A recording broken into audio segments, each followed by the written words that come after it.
So let me create this new one here.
Okay, rectangular box with open top.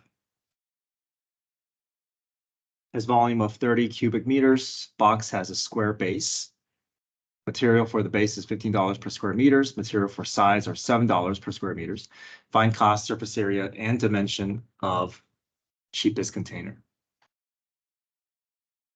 Okay, so let's go ahead and draw a box here.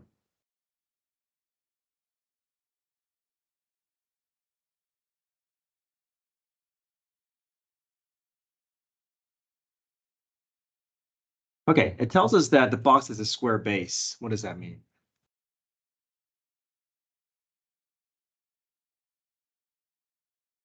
Or how would you build your dimensions?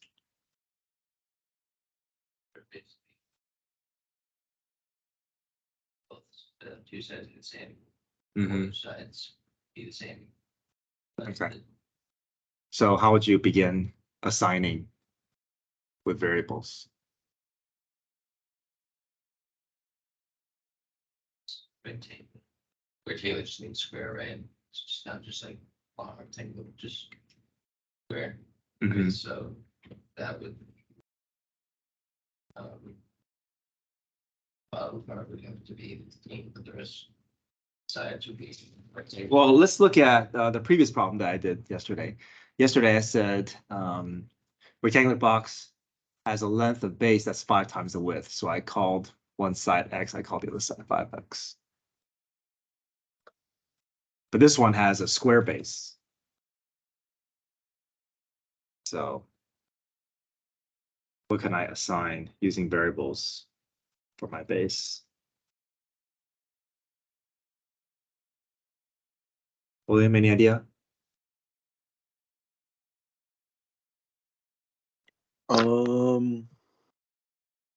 Would it be x squared? Yeah, it'll be X and X, right? Because we know they're the same side length, right? It could be 5 and 5, could be 2 and 2, could be 1 and 1. We just want that to be a square base. Okay. And the height is just H, right? Good. All right, so what's the volume of this box?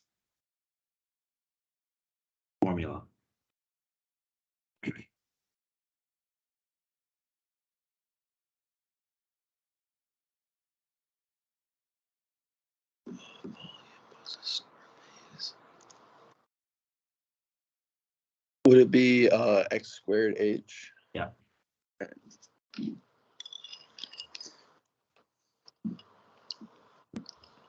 Okay, volume is 30 cubic meters, so we can make that substitution.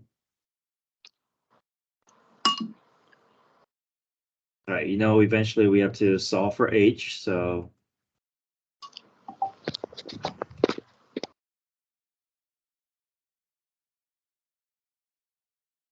Okay, so now we can work towards building our surface area. And then eventually we can work in the cost with the surface area. So surface area, how many sides are we working with here? How many sides have material that we need to pay for? 5. 5, open top, right? Okay, so with the base is x squared. Then we work on each of the 4 sides. One of the sides is length times width, x times h. So with the front side, there's also a repeating back side. And then this side is also the same, right? It's not any longer, so it's also xh, followed by another xh.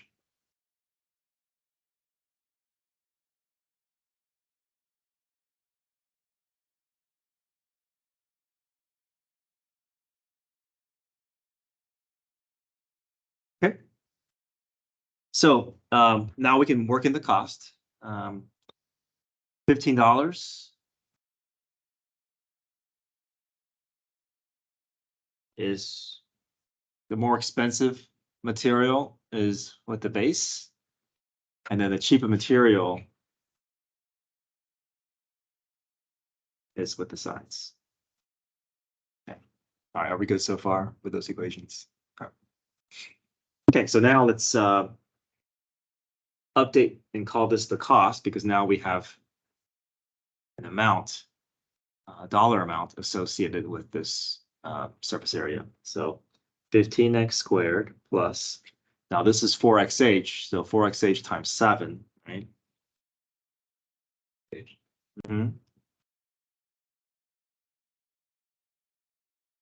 28xh.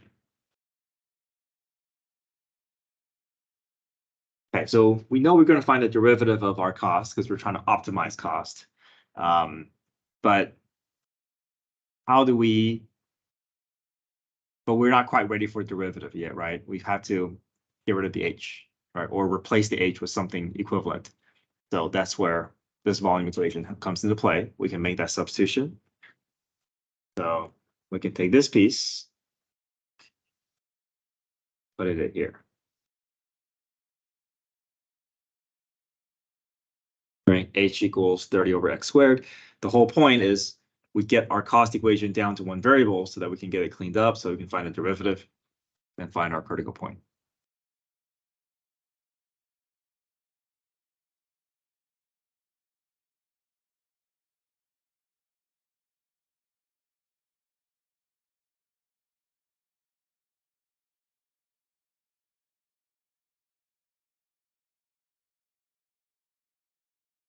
Okay, multiply that out, clean that up.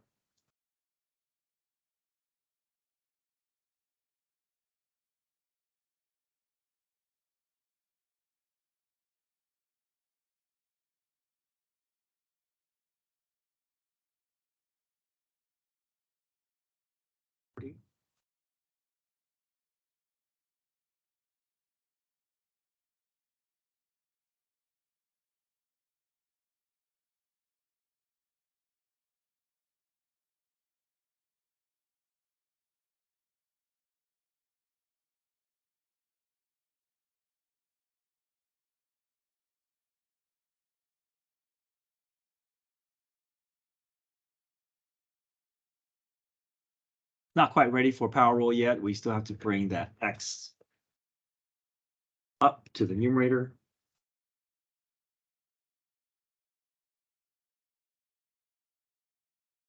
Call this c of x now.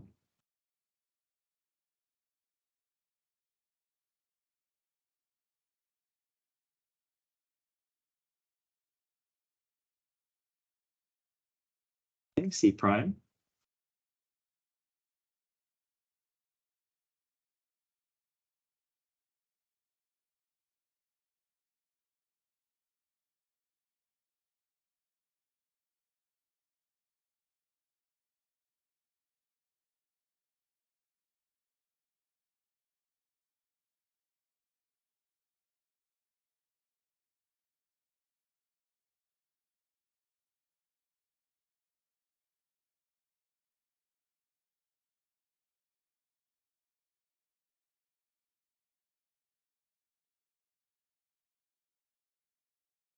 Cross multiply, solve for x.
Just for all new teachers, please remember the new teacher meeting is in room 53.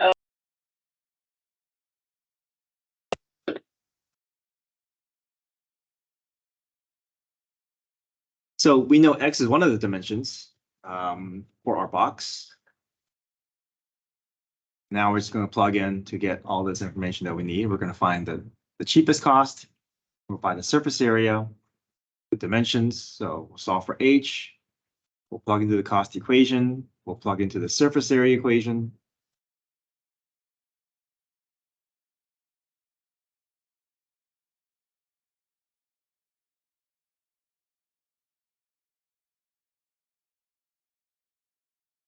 Get all that.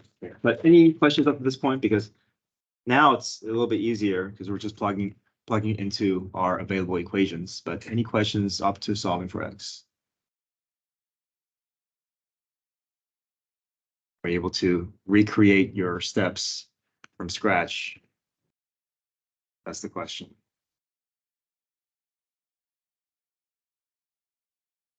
William, how do you feel? I feel good about it. Okay. All right, so let's find the dimensions first. Maybe that's easiest. Then we can find the cost and the surface area. So h is 30 over x squared, right?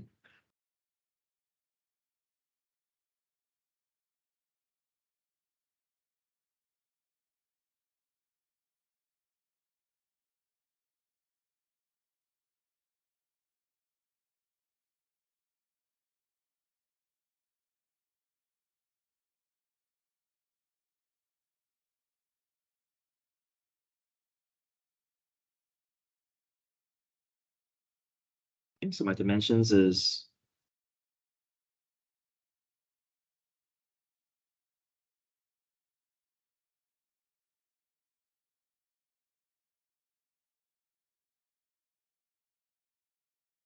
okay, length and width and height. We know length and width are the same.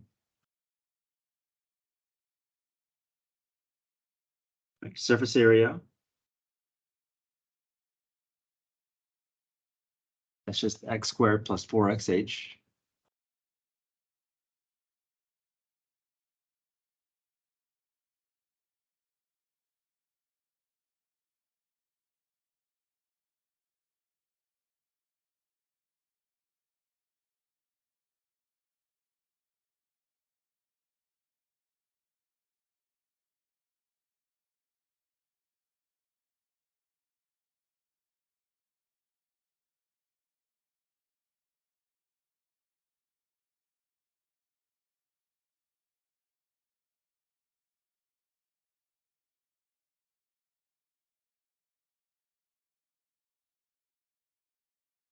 And then finally, the cost.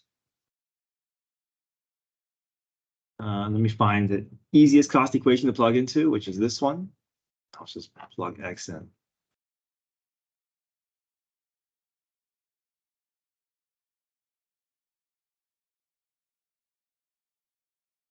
The 0.741. That's seriously.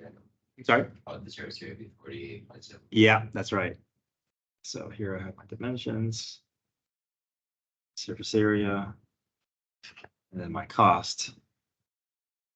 Oh, okay, no, you might know. Okay, clear.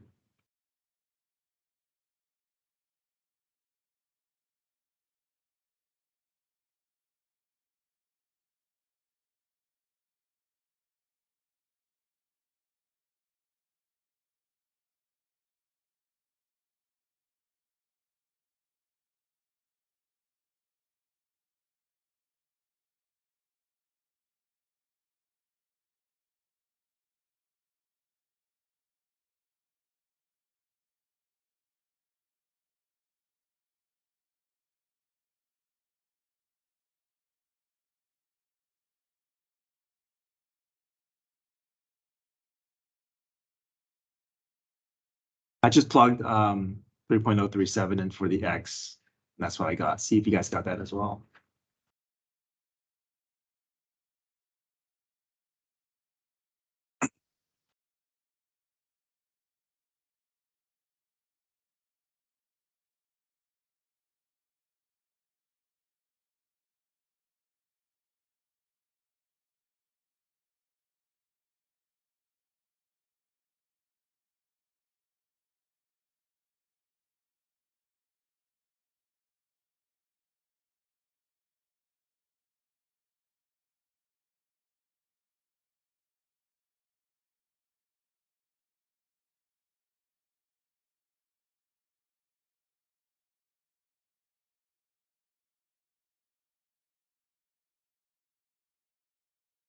Okay.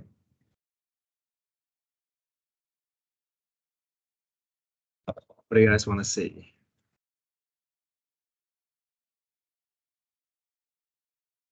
Minutes or the optimization. Oh, manages optimization. Okay. You guys feel good about a derivative graph? Okay. Mean value theorem, Rolle's theorem, extreme value theorem.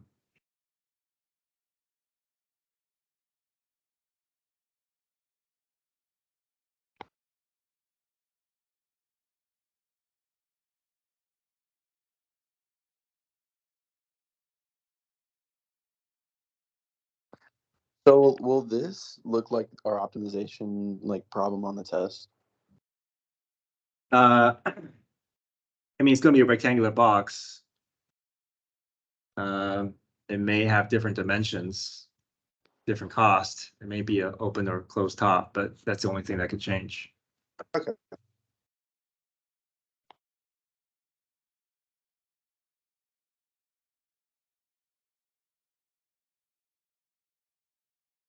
If you can find the cost, surface area, and dimensions, then those are all the possible things that I could look for.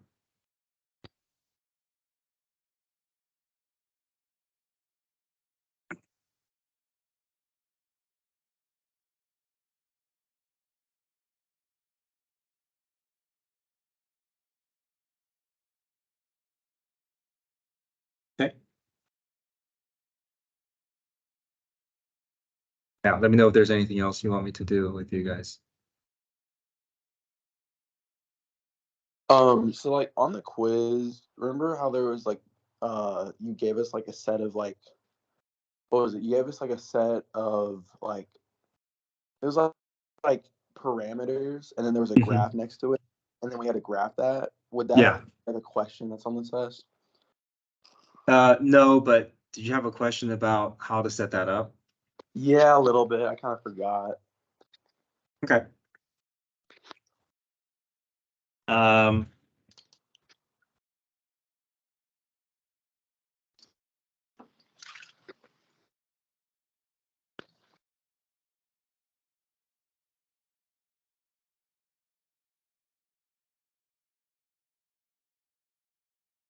So here's one version we can do together. This one here, like this, number 8. William. Okay. Is this Yeah, you're talking about a problem like this. yeah. Okay, so let's try this one here.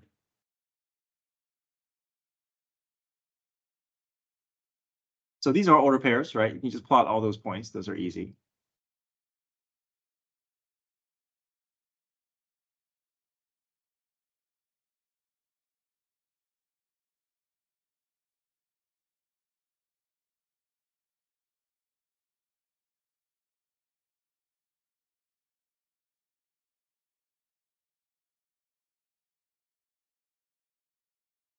So the next statements,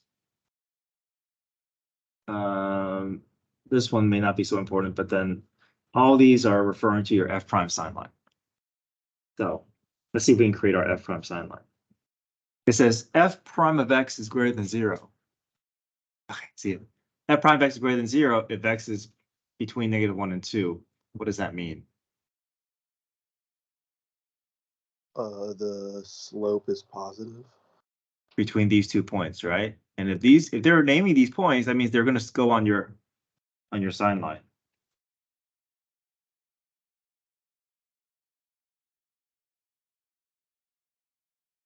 Okay. Does that make sense? Translating that onto your f prime sign line.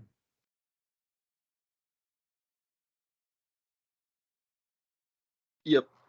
Okay. Number 2, next one, f prime of 2 is undefined. What does this mean?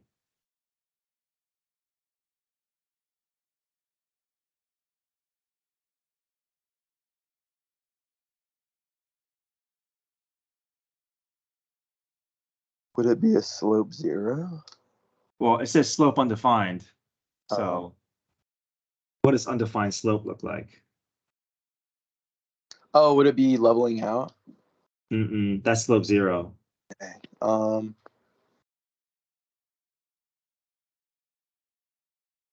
That's an undefined slope. Okay. Sharp turn. So if it levels out or relative max, relative min, these are all slope 0, right? It's part of a smooth curve, so these are all slope 0. That is undefined slope. So we know that we want a sharp turn at 2. That's what we want. Okay. Either like this or like this, right? One of these two. Okay. So we know that's what we're after. But it says fx continuous. That's just to ensure that that we don't put asymptote here. So if it's continuous, we know it can't be an asymptote. It's got to be a sharp turn. Okay. Next up, f prime of x is less than 0 if x is less than -1 and x is greater than 2. What does this mean?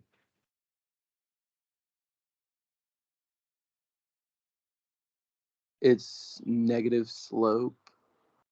Yep. On both sides of my Yeah. on remaining f prime sign lines, right? Okay. All right, next up, last one. This is dealing with a second derivative sign line. F double prime of x is greater than 0, comma, x doesn't equal to 2. What does that mean?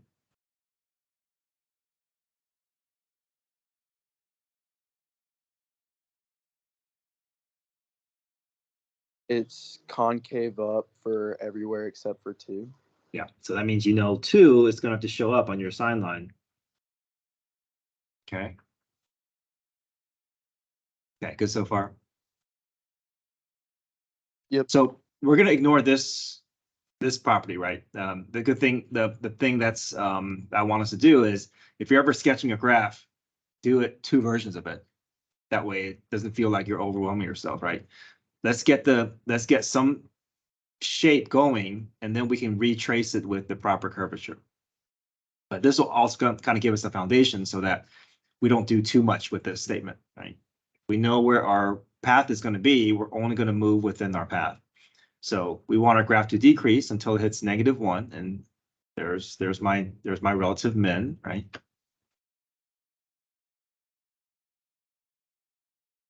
I'm going to increase to my x value at 2, to my relative max at 2. I'm going to decrease through all the way through, and it's got to go through that point. So my graph's going to look like this. Right? So now let's retrace our graph here. Concave up. And when we do concave up, what's going to happen at this point, though?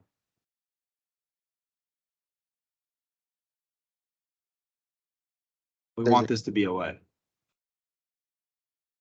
Sharp turn, right? Okay. So concave up, sharp turn, and then the rest is still concave up. But do I go back up when I do concave up like this? What do you guys think? No. Because It's negative slope. negative slope. So I'm only going to show concave up with a negative slope. So it's gotta look like this. All right, I cannot move it back up. If I move it back up, then I'm conflicting with this statement. So the dotted line kind of helps me keeps me on track, so I don't go off that path, right? There it is. There's my sketch.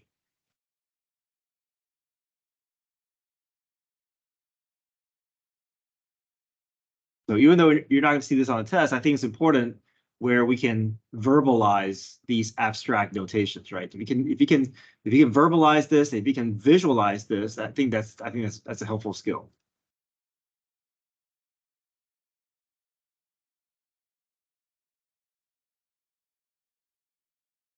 Okay.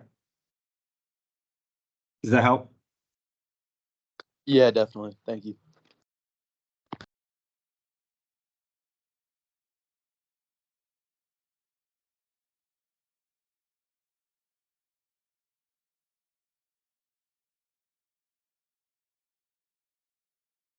Yeah, so this one is, I just want the graph to show me a negative slope.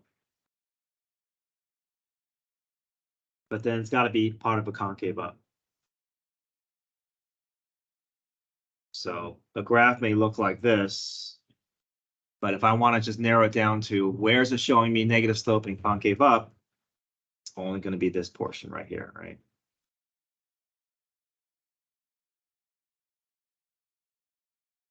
If I want both of these to be true at the same time.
All right, if you guys are good, see you guys in class. Thank you. Mm-hmm.